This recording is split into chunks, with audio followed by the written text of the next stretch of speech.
What is going on, guys? Crazy Monkey 329 here, just come back with this brand new video. Today we're going to be playing a game called Dagon. It's a free game on Steam. It's like inspired by H.P. Lovecraft and everything. So it looked really interesting in the description and the screenshots that it had. So I wanted to try to play it and see, bring the game here. Also, don't forget to leave a like and subscribe. Those always help. And yeah, let's get right into the game. Dagon is a faithful interactive adaptation of H.P. Lovecraft's work. Focused on story atmosphere, you will not find difficult choices, action sequence, or inventory management here, and movement is limited to progressing through locations along with the plot. I am writing this under an appreciable mental strain, since by tonight I shall be no more.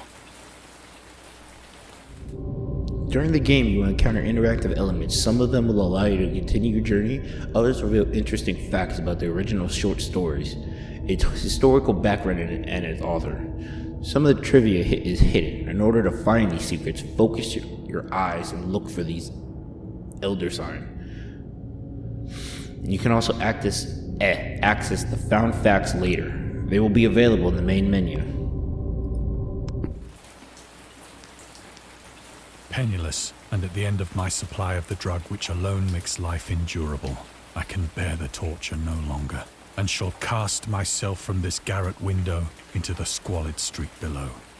Oh, so suicide.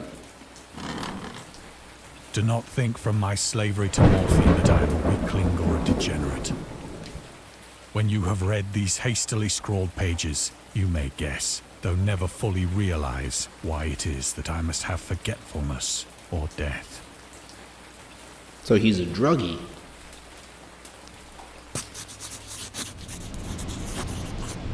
It was in one of the most open and least frequented parts of the broad Pacific that the packet of which I was supercargo fell a victim to the German sea raider.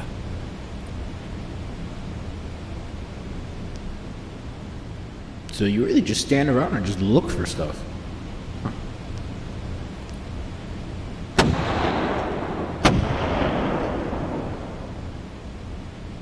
The Great War was then at its very beginning, and the ocean forces of the Hun had not completely sunk to their later degradation. So that our vessel was made a legitimate prize, whilst we of her crew were treated with all the fairness and consideration due us as naval prisoners.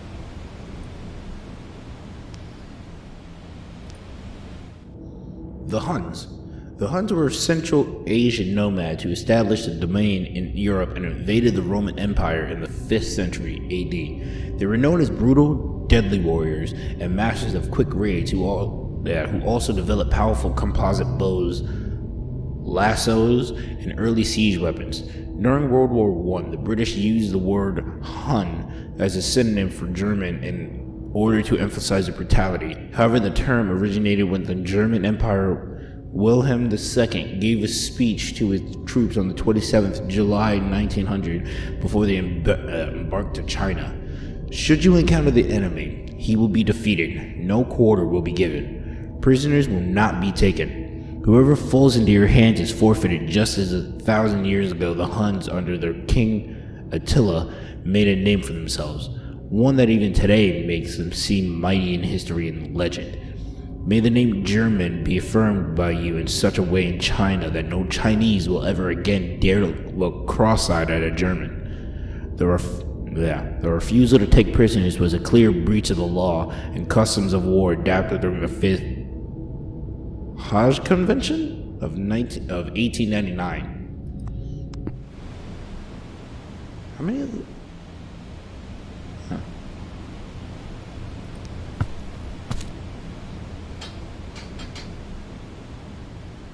So liberal, indeed, was the discipline of our captors, that 5 days after we were taken, I managed to escape alone, in a small boat, with water and provisions for a good length of time.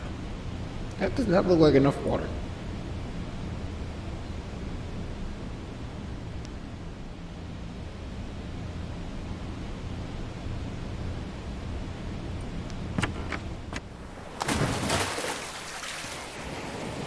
When I finally found myself adrift and free, I had but little idea of my surroundings. Never a competent navigator, I could only guess vaguely by the sun and stars that I was somewhat south of the equator. Of the longitude, I knew nothing, and no island or coastline was in sight. So basically, because he's so shit at goddamn navigation, he's stuck.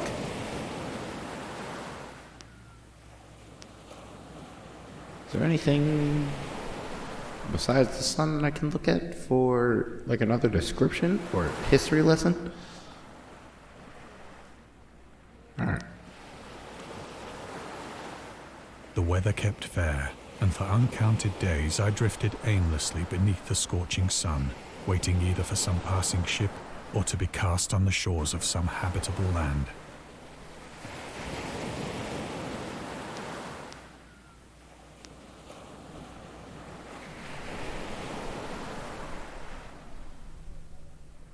Nope, alright. But neither ship nor land appeared, and I began to despair in my solitude upon the... Yeah, I guess that's what happens whenever you're lost at sea like that. The change happened whilst I slept. Its details I shall never know. For my slumber, though troubled and dream-infested, was continuous. Oh, what the Cthulhu? Is there anything around here that I can click on besides the squid? When at last I awoke, it was to discover myself half sucked into a slimy expanse of hellish black mire, which extended about me in monotonous undulations as far as I could see. I don't even know what monotonous or undulations mean. And in which my boat lay grounded some distance away. Though one might well imagine that my first sensation would be of wonder at so prodigious and unexpected a transformation of scenery, I was in reality more horrified than astonished. For there was in the air, and in the rotting soil, a sinister quality which chilled me to the very core. The not surprising. was putrid with the carcasses of decaying fish, and of other, less describable things which I saw protruding from the nasty mud of the unending plain. Perhaps I should not hope to convey in mere words the unutterable hideousness that can dwell in absolute silence and barren immensity. There was nothing within hearing, and nothing in sight, save a vast reach of black slime. Yet the very completeness of the stillness and the homogeneity of the landscape oppressed me with a nauseating fear. The sun was blazing down from a sky which seemed to me almost black in its cloudless cruelty, as though reflecting the inky marsh beneath my feet. So basically... Actually, I don't even know what I was gonna say. I don't like the sound. As I crawled into the stranded boat, I realized that only one theory could explain my position. Cthulhu? Through some unprecedented volcanic upheaval, a portion of the ocean floor must have been thrown to the surface, exposing regions for which innumerable millions of years had lain hidden under unfathomable watery depths. It's Cthulhu. I knew it. So great was the extent of the new land which had risen beneath me that I could not detect the faintest noise of the surging ocean, straining my ears as I might. Oh yeah, because when you're in complete silence, all you hear is a ringing in your ear. Nor were there any seafowl to prey upon the dead things.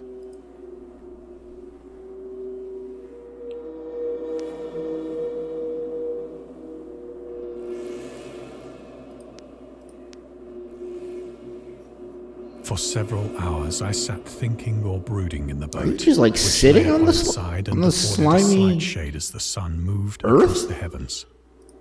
As the day progressed, the ground lost some of its stickiness and seemed likely to dry sufficiently for traveling purposes in a short time.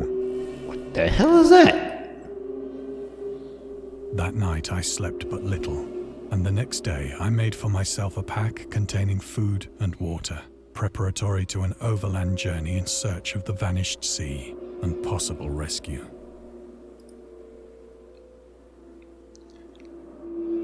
Now, how do you manage for somebody to rescue you from this nightmare? On the third morning, I found the soil What dry the enough to hell walk is upon this? with ease.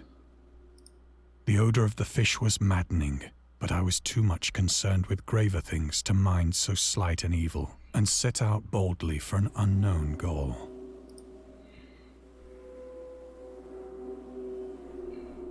Not much I can look at in this instance.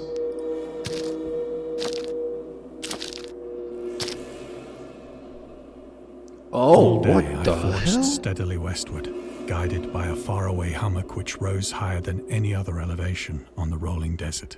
What are these creatures?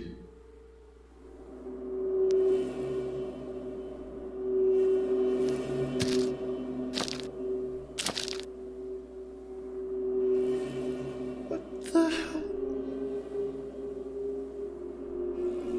Is that a whale?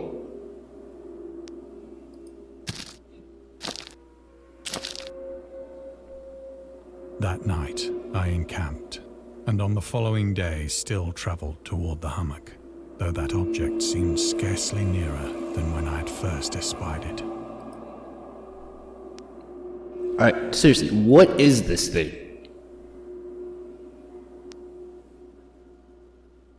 Yo, something like that's in our ocean, I'm gonna be terrified even more of it.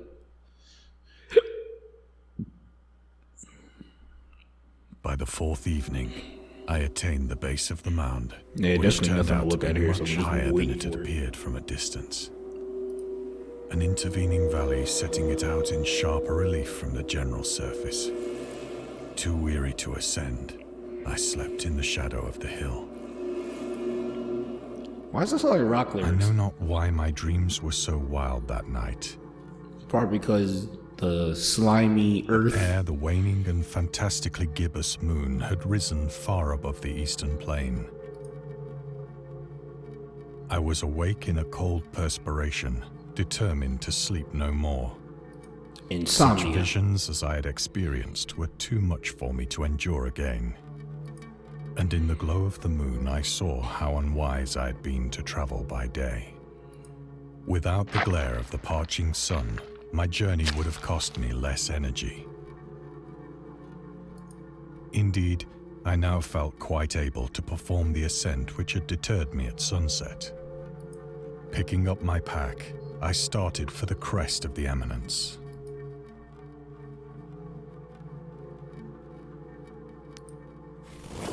Up we go. I have said that the unbroken monotony of the rolling plain was a source of vague horror to me. But I think my horror was greater when I gained the summit of the mound and looked down the other side into an immeasurable pit or canyon, whose black recesses the moon had not yet soared high enough to illumine. I can't even look down. I felt myself on the edge of the world, peering over the rim into a fathomless chaos of eternal night. Through my terror ran curious reminiscences of Paradise Lost, and of Satan's hideous climb through the unfashioned realms of darkness. As the moon climbed higher in the sky, I began to see that the slopes of the valley were not quite so perpendicular as I had imagined. I don't like how dark it looks. Like you can't even see the floor from here.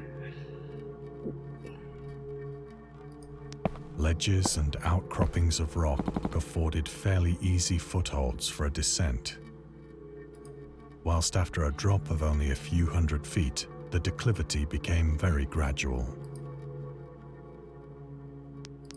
I don't even know what declivity means.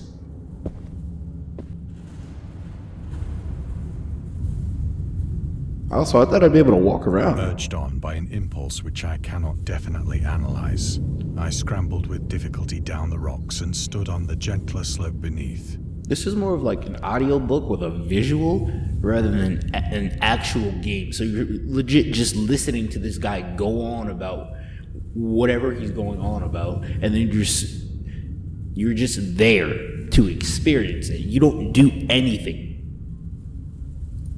Gazing into the Stygian deeps, where no light had yet penetrated. All at once, my attention was captured by a vast and singular object on the opposite slope, which rose steeply about 100 yards ahead of me. An obelisk? An object that gleamed whitely in the newly bestowed rays of the ascending moon.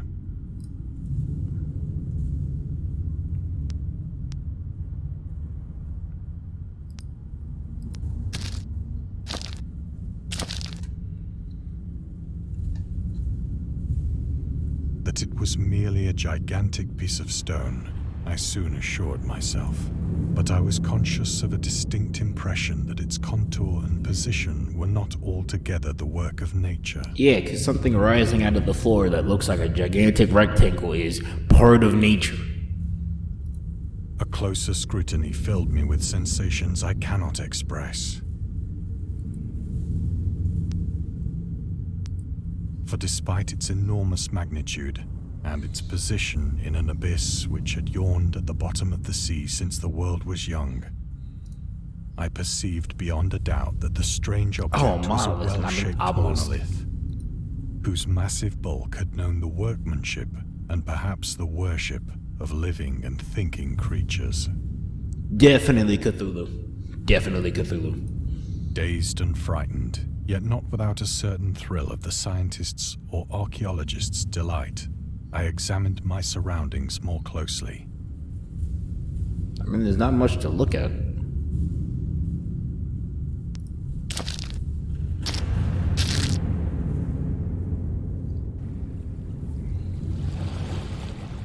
The moon, now near the zenith, shone weirdly and vividly above the towering steeps that hemmed in the chasm, and revealed the fact that a far-flung body of water flowed at the bottom, winding out of sight in both directions, and almost lapping my feet as I stood on the slope. Why does it look like something that somebody with a ritual would put on there?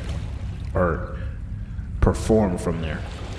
Across the chasm, the wavelets washed the base of the cyclopean monolith, on whose surface I could now trace both inscriptions and crude sculptures.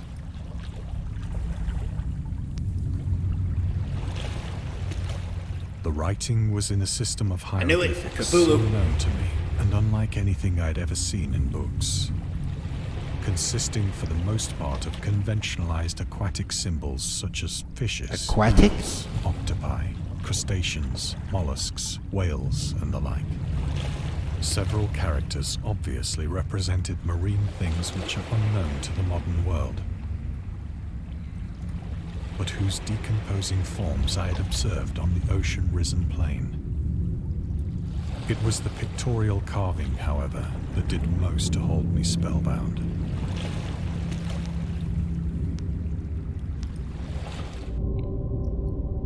Dagon contains many themes and storytelling methods that Lovecraft developed in his later works, such as telling the story through carvings, at the Mountain of Madness, the Nameless City, journals and character notes, the Shadow Out of Time, the Hunter of the Dark, Islands Emerging from the Ocean, the Call of Cthulhu, which seems like we're in the middle of now, or fictional beings and deities based on real events of mythologies.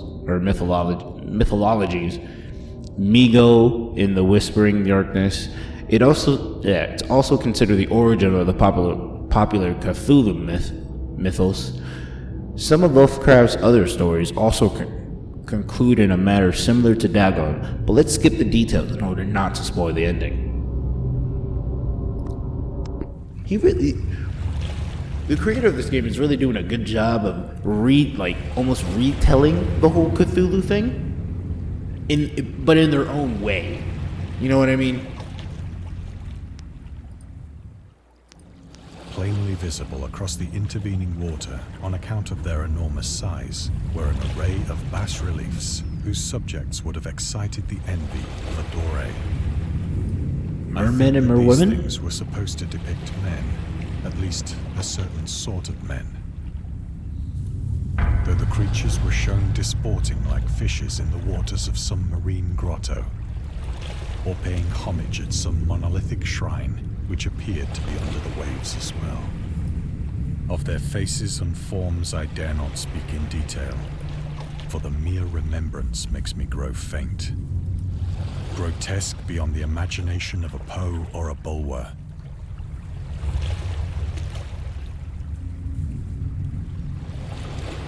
They were damnably human in general outline, despite webbed hands and feet.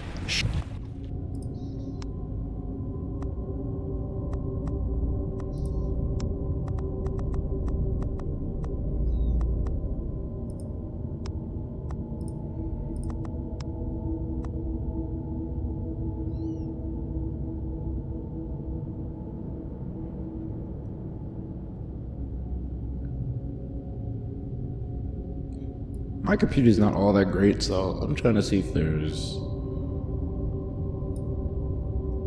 Could that... Alright, no, yeah, we'll just leave it there.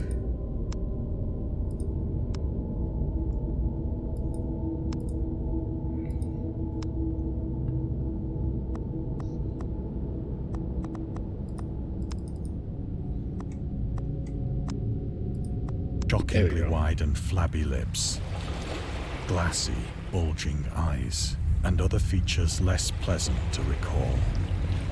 Curiously enough, they seem to have been chiseled badly out of proportion with their scenic background.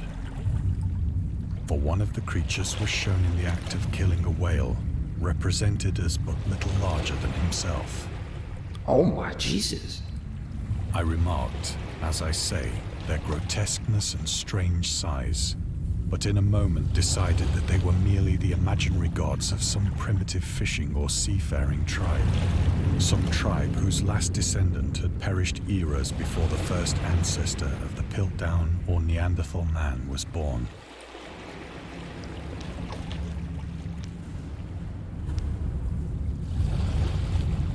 I didn't realize that was her size. Jeez.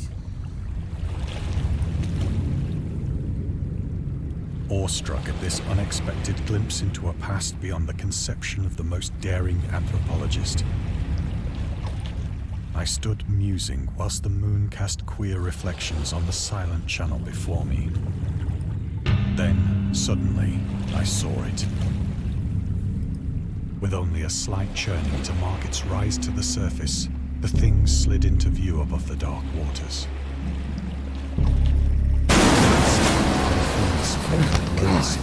It darted like a stupendous monster of nightmares to the monolith,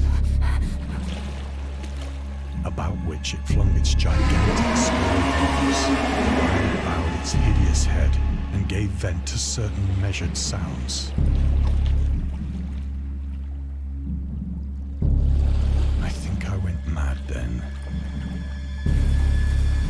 Of my frantic ascent of the sloping cliff, and of my delirious journey back to the stranded boat, I remember.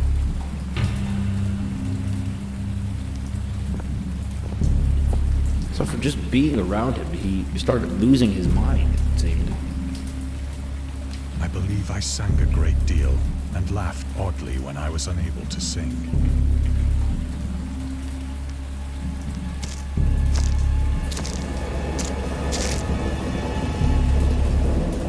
I have indistinct recollections of a great storm sometime after I reached the boat. At any rate, I know that I heard pearls of thunder and other tones which nature utters only in her wildest moods.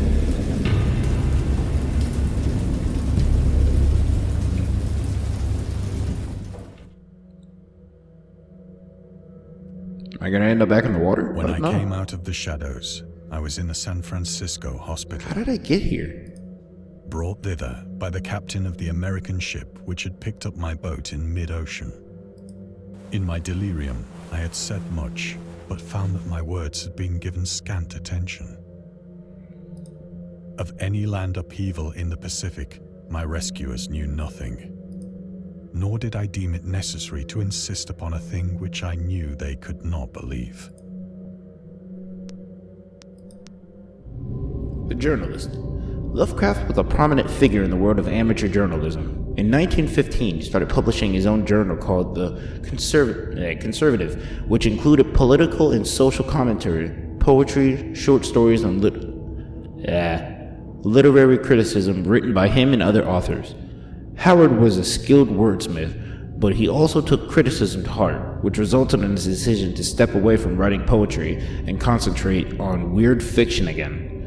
For the first time since his teenage years, Dagon, published in 1917, is one of the short stories written during that period. In the example excerpt from The Conservative, the master of horror fiction explains his attitude towards warfare and the idea of world peace. Why any sane human being can believe in the possibility of a universal peace is more than the conservative can fathom. Should the entire civilized world agree simultaneously to disarm one or more nations which undoubtedly retain secret armaments, and at the proper time take advantage of their more altruistic and less astute contemporaries in a wild career of conquest against unarmed victims, no country is or ever can be above warfare, until the basic impulses of the human animal shall have miraculously changed.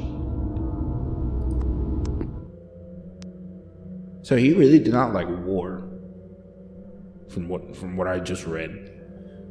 No, not that he didn't like war. It's more of the fact that he knew world peace isn't all that attainable unless something inside of us, the human race, changed, because we're all fucked. We do the shittiest things for the littlest reasons.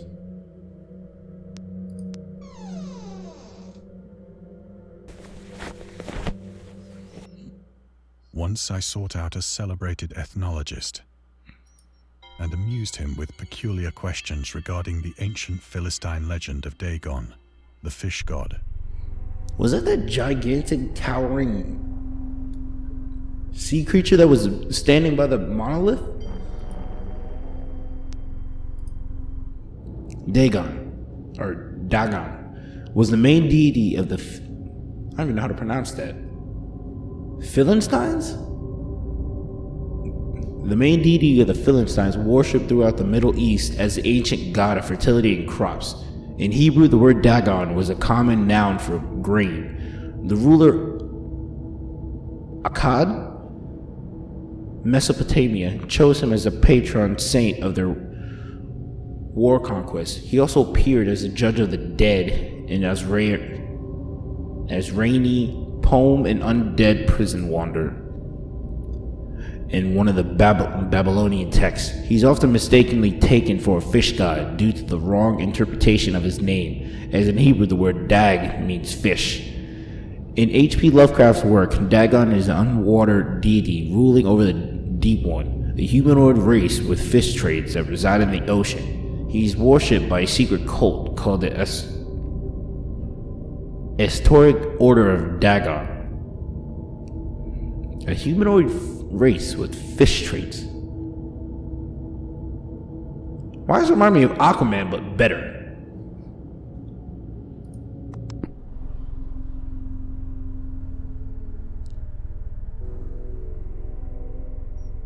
Oh, it's right there.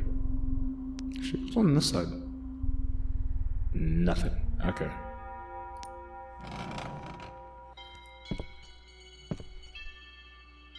But soon perceiving that he was hopelessly conventional, I did not press my inquiries.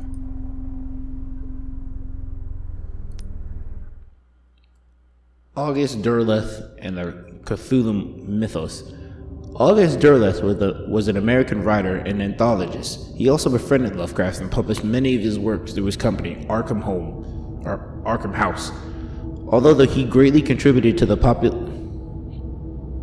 popularization of the author's works after his death, he is surrounded by numerous controversies. One of his most questionable decisions involved introducing the good versus evil doctrine. Derleth was a devout Catholic to the Cthulhu Mythos, which contradicted with Lovecraft's view of the world and his approach to cosmic horror. As a result, the author's works are often misunderstood and misinterpreted in today's culture. It's also worth noting that Lovecraft was never really interested in creating a mythology, and the term Cthulhu Mythos was coined by Derleth after the author left the mortal plane. So it is Derleth's fault that Cthulhu even came to light like that.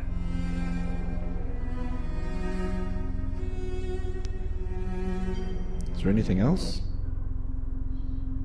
Nope. What the hell?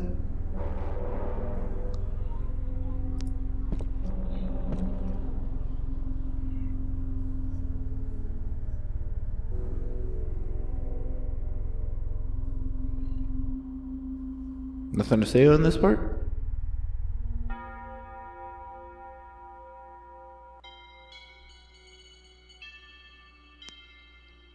To the door.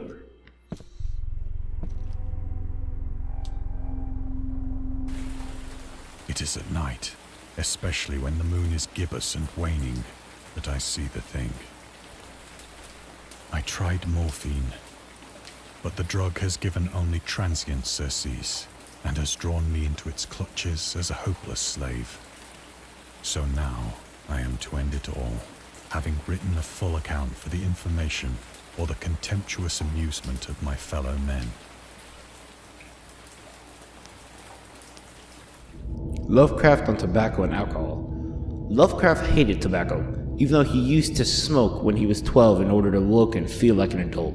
In his correspondence with friend Reinhard Kleiner, he claims that he quit as soon as he started wearing long pants. He also had a very strong opinion about alcohol, as evidenced by his letter to Zaliah Brown dated 13th February 1928. As for the matter of drinking, I've never tasted intoxicating liquor and never intended to, having a strong aesthetic disgust at anything which blunts or coarsens the delicate nature, equipoise of the evolved human intellect and imagination. Drinking excited my personal repugnance, hence I did not drink. Let the herd do what they will. I am rather in favor of prohibition, the prohibition of any one antisocial forces as well as any other. Source: The Spirit of a Vision, Lovecraft's letter to Zaliah Brown Reed Bishop, H.P. Lovecraft, Sean Brainey, and Adam Leman, S.T. Joshi. I don't even know if I read that right. Is there anything else I could put? Nope. Okay. Often, I ask myself if it could not all have been a pure phantasm, a mere freak of fever, as I lay sun-stricken and raving in the open boat after my escape from the German man of war. This I ask myself, but ever does there come before me a hideously vivid vision in reply. I cannot think of the deep sea without shuddering at the nameless things that may at this very moment be crawling and floundering on its slimy bed, worshipping their ancient stone idols and carving their own detestable What likenesses is that? on submarine obelisks of water. No, wait, that's probably the fish god. Or not the fish god. Yeah, that's probably just Dagon. I dream of a day when they may rise above the billows to drag down into their reeking talons the remnants of puny, war-exhausted mankind. Of a day when the land shall sink and the dark ocean shall ascend amidst universal pandemonium. So basically when they start declaring war in the human race.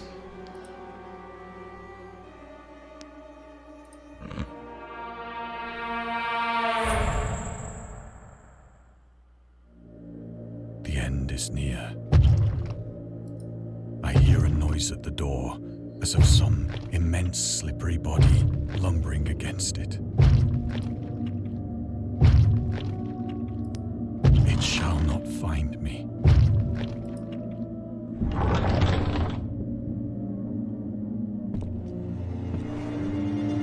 God, that hand! How is it big enough to fit through here? The window! The window!